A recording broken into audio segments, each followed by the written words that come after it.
Whenever I read literature, especially poetry, I like to pay attention to particular points in the work. Points of transition, for example, are usually interesting. The climax of the story, obviously, is usually interesting. And I especially like to pay attention to the very beginning and the very ending of any work of literature. So let's look at the very beginning of Beowulf. The first word of the poem in your translation in the textbook is so. Now, this obviously isn't a very interesting word in itself, but what's interesting about the word is that it varies so much depending on the translation that you read. I mean, I have several translations of Beowulf, and I've seen the first word translated as so, or lo, or hark, or listen, or hear. I've even seen it left out altogether. Personally, I like to translate the word as yo, for reasons that I'll talk about in a minute. But there are a couple of interesting points here. First of all, the fact that various translations treat this word so differently highlights an important aspect of the poem and of Old English literature in general. It's useful to remember that when we read Old English, we're reading a dead language. I mean, we don't really know what all the words in Old English mean, and there's nobody around that we can ask, obviously. So when you read Old English literature, you're reading reconstructions of literary works that we've been able to reconstruct through context and through references to the language in other medieval works. Now, we know what most Old English words meant and how they would have been used, so we know what Beowulf, the poem, means overall. But a lot of times, with specific words, we don't know exactly what they mean, and the first word of the poem in Old English, which is what, is one of these words. We simply don't know exactly what it means. And we can speculate, and as you heard, a lot of the translations, though they vary as far as the specific word they use to translate what, they're in the same kind of ballpark. I mean, hark, lo, listen, hear, all these words are similar. So I don't want you to think that we don't know what the poem means at all. That's not true. We do have a pretty good idea. I mean, we know almost exactly what almost every word in the poem means. But there are words that there are some questions about. And even those words that we know pretty much what they mean, we don't know exactly how the word would have been understood by Anglo-Saxon listeners or readers of the poem. Now, the second interesting point that's implied, at least in the word what, can be seen in the words used to translate it, words like listen and hear, or even my suggestion, yo. They tell you something about the origin of this poem. As the story of Cædmon's hymn makes clear, Old English poetry almost certainly has its origin in oral recitation. In other words, in the types of songs that were, for example, sung at feasts in England during Anglo-Saxon times. In fact, in Beowulf, in the poem, there are a few references to storytellers or poets standing up in a feast or a banquet and telling a story similar to the story that we have here in Beowulf. This word what at the beginning of the poem appears in this kind of work a lot, the kind of work that we think probably would have been read aloud or recited in front of an audience. And we think probably the word what was simply an attention getter, a way to tell the audience, hey, I'm starting a story here. I mean, you can kind of hear it in the sound of the word what. You can imagine the storyteller standing up and sort of yelling that to get the attention of the usually very drunken participants at a feast or a banquet in order to indicate that the story was about to begin. The fact that what is the first word in Beowulf, then, suggests that even this poem, which obviously is very long, 3,182 lines, even a poem like Beowulf may have originally had an oral purpose. The poem probably wasn't recited all at one time because we know that would take several hours. And just as a note here, there are some modern storytellers who try to read the poem Beowulf in Old English aloud, and it usually takes like 6 to 8 hours, I think, to get through the entire poem. So probably it wasn't all read aloud at one time, but maybe bits and pieces of the story were recited in front of audiences at feasts and banquets. Or maybe Beowulf never really was read aloud, and the word what is simply an indication on the part of the poet that it's the kind of story that you would have heard at a feast or a banquet. What I mean is maybe that word what is just a marker or like a relic of oral storytelling in general. And the fact that poetry had until very recently probably been exclusively oral. So when you read Beowulf, try to keep in mind the kind of literature you're reading. It may be that this poem was originally performed orally, but even if it wasn't, the poem as we have it represents a very new kind of literature. A kind of literature that was going to be read with the eyes rather than heard with the ears. This is one of the reasons why Beowulf and other Old English poems as well are so important for our understanding of English literature overall. Because we can see in the way these poems are put together a move from traditional oral storytelling towards real literature that is written. I mean, that's what the word literature means, that it has to be written down. Literature meant to be read rather than heard, in other words. Now, after this first word, the poem proper begins, but it begins in a pretty strange way when you think about it. The first 60 lines or so tell the story not of Beowulf, the hero that the poem's named for, but rather the story of a man named Shield Sheafson, according to your translation. In Old English, his name is Shield Sheffing. Now, Shield Sheafson is an interesting character.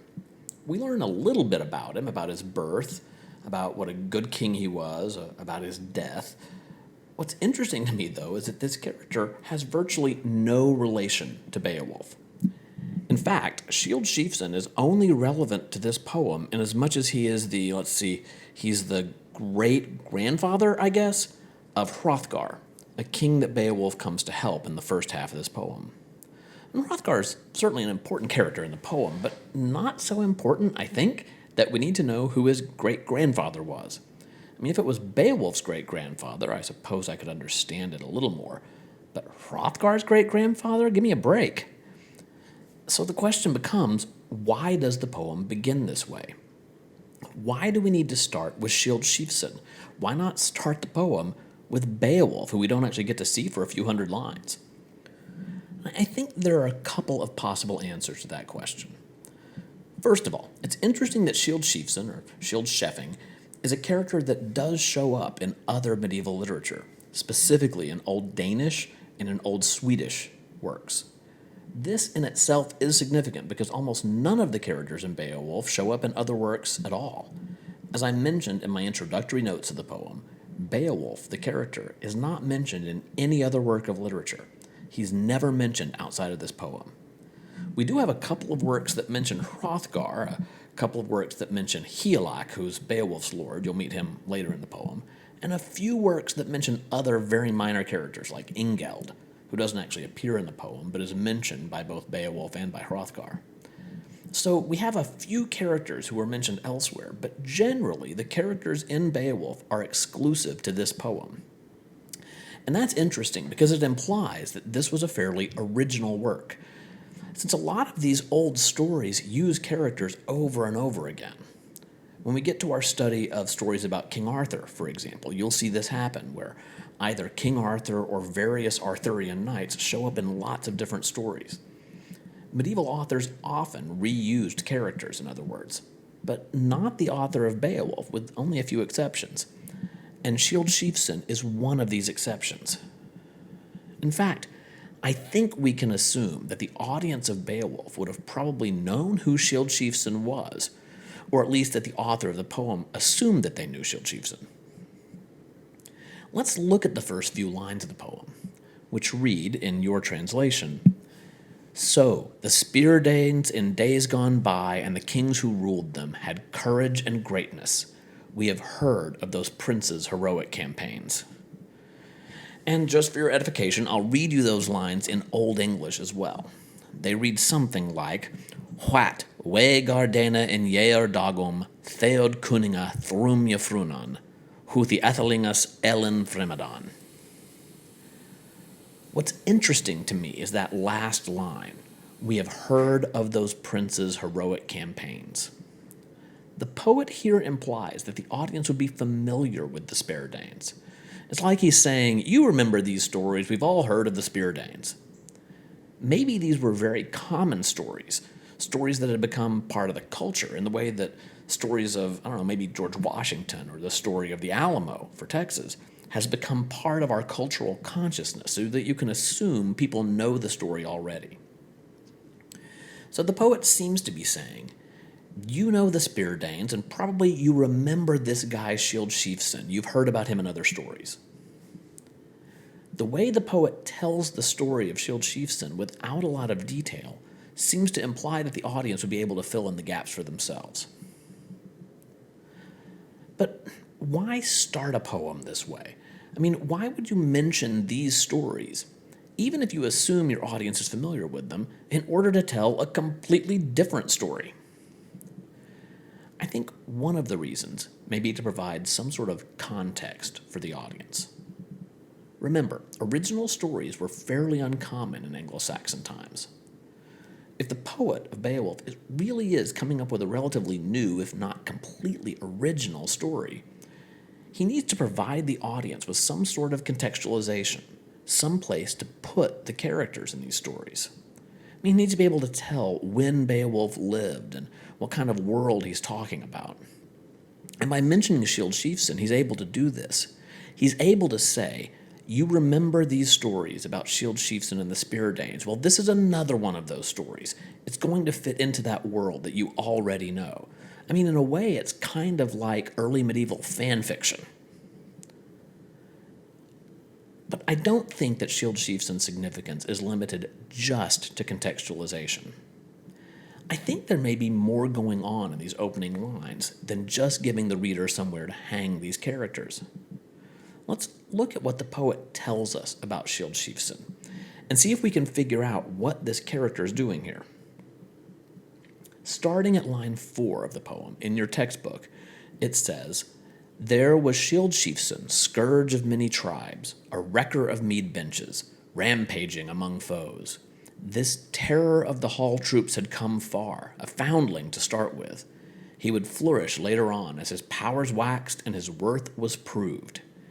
In the end, each clan in the outlying coast beyond the whale road had to yield to him and begin to pay tribute. That was one good king." That last line gives us a little bit of a hint regarding what Skjold may be doing in this poem. That was one good king, or in Old English, that was god king. That was a good king. And I think that may be the better way to translate the line, with the emphasis on the first word. That was a good king. Beowulf, the poem, in many regards, is a poem about kings. There are several examples of kings in the poem. Hrothgar is a king that Beowulf goes to help. Beowulf has his own king, Hygelac. Later, Beowulf will become a king. And we also have references to other kings, kings like Hermod and Finn later in the poem. As you've already read about in the lecture regarding the social order in the poem, kings, or lords, depending on how you refer to them, were very important in Anglo-Saxon society. So it's not terribly surprising that several of them show up in this poem. But when I say that Beowulf is a poem about kings, I don't just mean that it's a poem in which kings appear. Rather, I think that, to some degree anyway, Beowulf is a poem about the way kings should act. And we begin the poem then with this reference to Skjold and the statement on the part of the poet that he specifically was a good king. Now, it may surprise you when the poet says that Skjold was a good king, considering the kinds of activities that he describes Skjold engaging in. I mean, he sounds pretty violent, to be frank. But we have to remember that we're dealing not with our conceptions of what a good ruler might be like, but early Germanic conceptions of what a good ruler should be like. And I think that the most important thing for a good ruler to do in the early Germanic context is to protect the people that he rules. What makes Skjold such a good ruler, such a good king, in the words of the poet, is that under his rule, people prospered. Now, the poet's going to offer us some other definitions of what a good king should be like as we go through the poem. I mean, we can look just a few lines further down the page, for example, when we're told about Skjold's son, Beo. We're told in lines 19 and following, "Beo's name was known to the north, and a young prince must be prudent like that, giving freely while his father lives, so that afterward, in age, when fighting starts, steadfast companions will stand by him and hold the line. Behavior that's admired is the path to power among people everywhere."